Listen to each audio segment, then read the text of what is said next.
Warahmatullahi wabarakatuh. Nama saya Dwi Oktavian Nurkhalil Yusuf. Di sini saya akan menjelaskan tentang pengembangan sistem.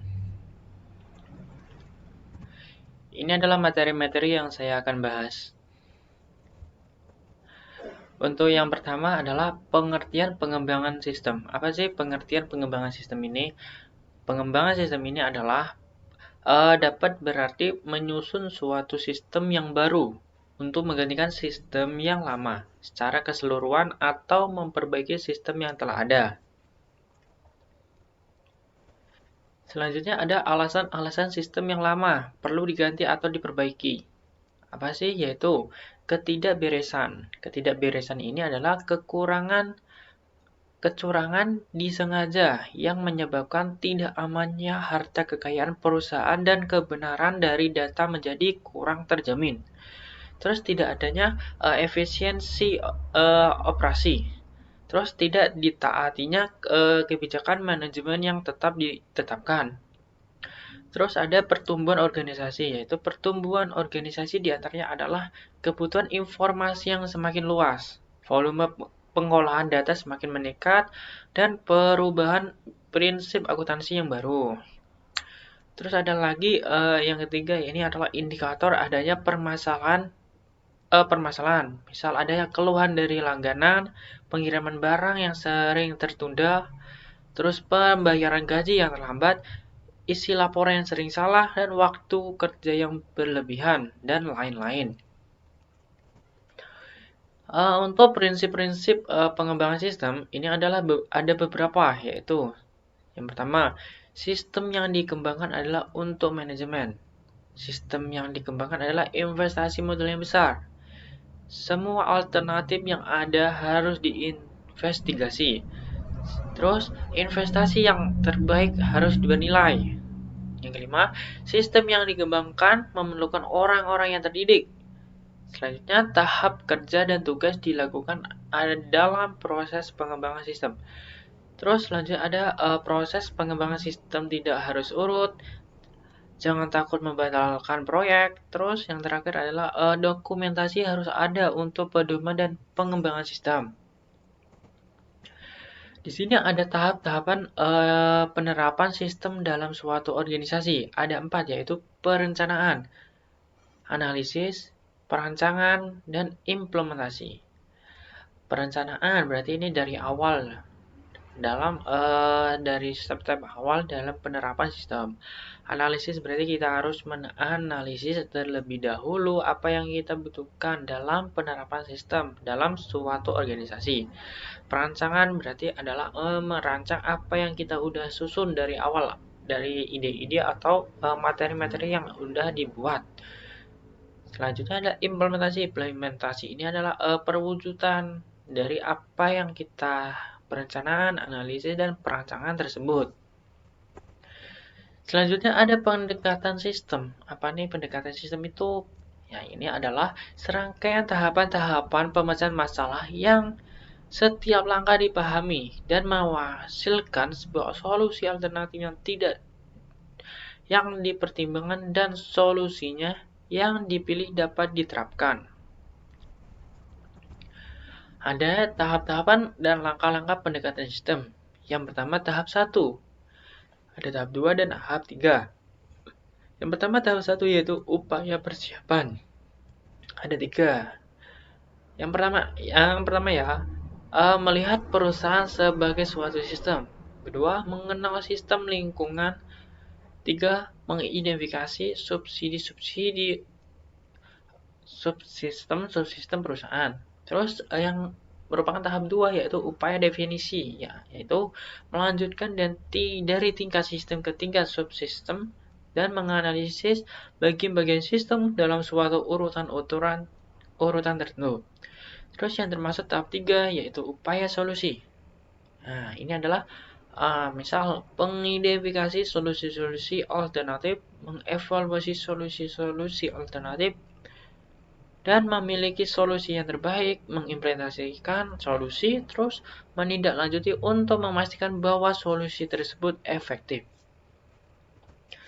Selanjutnya ada prototyping. Apa itu prototyping? Prototyping adalah satu versi dari sebuah sistem potensial yang memberi ide bagi para pengembang dan calon pengguna. Proses pembuatan prototyping ini disebut sebagai prototyping. Selanjutnya ada jenis-jenis prototyping. Ada 4, yaitu feasibility prototyping, requirement prototyping, design prototyping, implementasi. Selanjutnya ada 7 langkah pengembangan prototype dalam pembuatan suatu prototype. Persyaratannya adalah beberapa, yaitu mengidentifikasikan kebutuhan pengguna, membuat satu prototipe, menentukan apakah prototipe dapat diterima, membuat kode sistem baru, menguji sistem baru, menentukan apakah sistem baru dapat diterima, membuat sistem harus menjadi sistem produksi. Selanjutnya ada tarik prototip dan potensi kesulitan dari prototip. Dari daya tarik prototip ini ada beberapa, yaitu membaiknya komunikasi antara pengembang dan pengguna. Mengembangkan dalam dapat melakukan pekerjaan yang lebih baik dalam menentukan kebutuhan pengguna. Mengembangkan dan menghabiskan waktu dan usaha yang lebih sedikit dalam mengembangkan sistem. Yang terakhir, mengimplementasikan menjadi jauh lebih mudah karena penggunaan atau apa yang diharapkan. Terus untuk potensi kesulitan dari prototip, ini adalah yang pertama, terburu-buru dalam menyerahkan prototip dalam menyebabkan ambilnya jalan pintas dalam definisi masalah, evaluasi alternatif, dan dokumentasi. Jalan alternatif ini akan menciptakan usaha-usaha yang cepat dan kotor. Selanjutnya ada prototip evolusioner, bisa jadi tidak terlalu efisien. Selanjutnya yang terakhir adalah antarmuka komputer manusia yang diberikan oleh beberapa alat prototip tertentu kemungkinan tidak mencerminkan teknik desain yang baik. Terus untuk pengembangan aplikasi cepat, satu metodologi yang mengembangkan sistem ini digunakan oleh banyak perusahaan adalah kombinasi dari SDLC, tradisional, prototip, dan RAD. Pengembangan berfase adalah suatu pendekatan bagi pengembangan sistem informasi yang terdiri atas 6 tahap, yakni inventarisasi awal, analisis, desain, konstruksi awal, konstruksi akhir, serta pengujian dan pemasangan sistem. Selanjutnya ada metode soft system, adalah tahap-tahapan proses untuk menangani masalah-masalah dalam kehidupan sehari-hari yang berdampak pada organisasi. Ada 5, yaitu 1. Menyusun problematik diagram dan right picture. 2. Menyusun konsep model terdiri dari SI dan strategi yang mungkin digunakan. 3. Membandingkan antara masalah tahap 2 dengan tahap 3. 4. Mendiskusikan untuk menghasilkan suatu SI dan strategi yang sesuai dengan kultur yang ada. 5. Menyusun proposal. Untuk metode Joint Application Development atau JAD. JAD ini adalah merupakan suatu kerjasama yang terstruktur antara pemakai sistem informasi, manajer, dan ahli sistem informasi untuk menentukan dan menjabarkan permintaan pemakai, teknik yang dibutuhkan, dan unsur rancangan eksternal. Terus untuk penyebab kegagalan pengembangan sistem, ini ada beberapa, yaitu kekurangan penyesuaian pengembangan, adanya kerusakan dan kesalahan rancangan, implementasi yang direncanakan dilaksanakan kurang baik. Selanjutnya ada keterlibatan user dalam pengembangan sistem.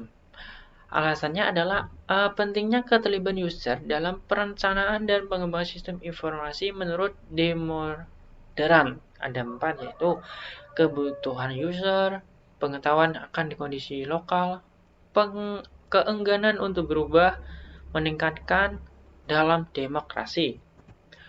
Mungkin sekian dari pertemuan pada saat ini. Saya tutup ya. Wassalamualaikum.